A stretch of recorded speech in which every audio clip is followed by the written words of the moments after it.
Assalamu alaikum, dear students. I hope you all are fine and healthy. The subject is English now. Dear students, intermediate exams बिल्कुल करीब हैं और मुझसे बहुत से स्टूडेंट्स ने रिक्वेस्ट की थी कि sir goodbye Mister Chips के 18 चैप्टर्स को याद रखना बहुत मुश्किल हो रहा है। क्वेश्चंस मिक्स हो जाते हैं और समझ नहीं आता कि कहां से शुरू करें। So to solve your problem, I have designed this special one-shot masterclass. In this single video, we will cover the entire novel from chapter 1 to chapter 18. आज के इस लेक्चर में हम सिर्फ कहानी नहीं सुनेंगे, बल्कि हम डिस्कस करेंगे द मास्टर टाइमलाइन, 1848 से 1933 तक के तमाम अहम वाकयात, character sketches, Mister Chips, Katherine, Ralston और चैटरिस की मुकम्मल डिटेल्स, द फाइनल गेस, वो अहम तरीन सवालात जो पिछले 10 सालों से बार बार रिपीट हो रहे हैं। My goal is to make you an expert in this novel so you can secure full marks in this portion. This is not just a lecture, it is a complete success plan for your English paper.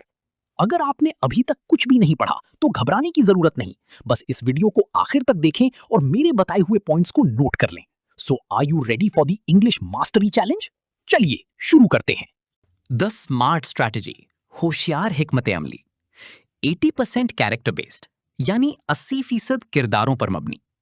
Efficiency over road memory, रट्टा लगाने के बजाय smart work पर तवज्जो दें। Past papers का statistical analysis ये जाहिर करता है कि मेजॉरिटी ऑफ क्वेश्चंस मखसूस प्रोफाइल्स यानी किरदारों के गिर्द ही घूमते हैं, इसलिए 18 चैप्टर्स को ब्लाइंडली याद करने की बिल्कुल जरूरत नहीं। स्मार्ट पिवट, आप बस कैथरीन, रॉल्स्टन और मिस्टर चिप्स के कोर आंसर्स को अच्छी तरह तैयार करें। रिकरिंग पैटर्न्स, सिर्फ 93 क्रूशियल क्वेश्चंस ही आपके पूरे बोर्ड नॉवल पोर्शन का इहाता कर लेते हैं। चैलेंज एक्सेप्टेड, यकीनी कामयाबी और गारंटीड रिजल्ट्स के लिए वन शॉट मेथड पर भरोसा करें। डियर स्टूडेंट्स, जैसा कि हमने डिस्कस किया कि गुड बाय मिस्टर चिप्स में ब्लाइंड रोट लर्निंग की बजाय स्मार्ट स्ट्रैटेजी अपनाना क्यों जरूरी है, अब हम चलते हैं सबसे अहम पार्ट की तरफ, जो कि है हमारा मास्टर टाइमलाइन और कोर ब्लूप्रिंट्स। नॉवल के 18 चैप्टर्स को क्रोनोलॉजिकल सीक्वेंस में याद रखना ही असल कामयाबी है। अगर आपको साल, ईयर्स और उनके इंपॉर्टेंट इवेंट्स अच्छी तरह याद हैं, तो आपका आधा नॉवल वैसे ही तैयार हो जाता है और बोर्ड पेपर में सवालात मिक्स नहीं होते। Dear students, English 12th class novel portion में मैक्सिमम मार्क्स स्कोर करने का सबसे बड़ा सीक्रेट ये मास्टर टाइमलाइन है। चलिए बिना किसी कंफ्यूजन के उन मेन माइलस्टोन्स को समझते हैं जो 1848 से लेकर 1933 तक मिस्टर चिप्स की पूरी जिंदगी का इहाता करते हैं। 1896, the golden year. English. This is the most beautiful phase of Mr. Chip's life. He meets Catherine Bridges in the Lake District, falls in love and marries her. Urdu, ये चिप्स की जिंदगी का सबसे सुनहरी साल है जब उसकी मुलाकात कैथरीन से होती है और वो शादी के बंधन में बंध जाते हैं। 1898, the dark tragedy. Just 2 years later, a terrible tragedy strikes. On April 1st, Catherine passes away along with their newborn child. Urdu, शादी के सिर्फ 2 साल बाद 1 अप्रैल को कैथरीन और उनका बच्चा इस दुनिया से रुखसत हो जाते हैं, जो चिप्स को अंदर से झंझोड़ कर रख देता है।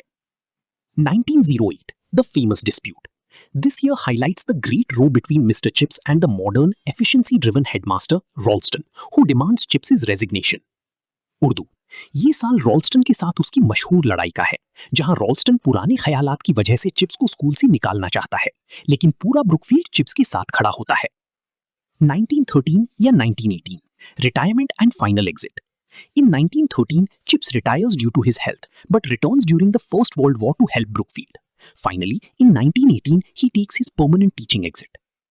उर्दू, 1913 में चिप्स पहली बार रिटायर होता है, लेकिन जंगी अजीम के दौरान वो दोबारा एक्टिंग हेडमास्टर बनकर वापस आता है और आखिरकार 1918 में हमेशा के लिए टीचिंग छोड़ देता है। तो बच्चों, अगर आपने ये 4 मेन पॉइंट्स और उनकी ईयर्स अच्छी तरह जहन नशीन कर लिए, तो अब आप चैप्टर्स के अंदर चलकर डिटेल्स को आसानी से कॉन्टेक्स्ट देने की काबिल हो चुके हैं। चलिए अब हम अगले सेगमेंट में देखते हैं कि इन टाइमलाइन इवेंट्स को आंसर्स में कैसे पिवट करना है। द फाइनल एक्शन प्लान, हतमी लाइहा अमल। 1. One line summary. तमाम 18 चैप्टर्स के लिए एक एक लाइन की समरी तैयार करें ताकि आपकी मेमोरी कॉन्टेक्सचुअली मजबूत हो सके। 2. Pivot answers. तमाम इवेंट वाइज क्वेश्चंस पर अच्छी तरह उबूर, मास्टरी हासिल करें। मिसाल के तौर पर कैथरीन का एक्सीडेंट ही अकेले 4 से 5 मुख्तलिफ बोर्ड प्रॉम्प्ट्स को कवर करता है। 3. Self test. बगैर देखे अपने रिकॉल को वेरीफाई करने के लिए हमारे नोट्स में मौजूद मेमोरी रिट्रीवल ब्लॉक्स का इस्तेमाल करें। तो डियर स्टूडेंट्स, ये था हमारा फाइनल एक्शन प्लान। अगर आप इस स्मार्ट स्ट्रैटेजी को फॉलो करेंगे तो 12/12 स्कोर करना कोई मुश्किल काम नहीं है। बस अब कमेंट सेक्शन में टारगेट एक्सेप्टेड लिखें और आज ही से अपनी तैयारी का आगाज करें। इम्तिहान की तैयारी के साथ साथ अपनी सेहत का भी बहुत ख्याल रखिएगा, क्योंकि एक सेहतमंद दिमाग ही बेहतरीन कारकर्दगी दिखा सकता है। मेरी दुआएं हमेशा आपके साथ हैं। अपना बहुत ख्याल रखिएगा। अल्लाह हाफिज।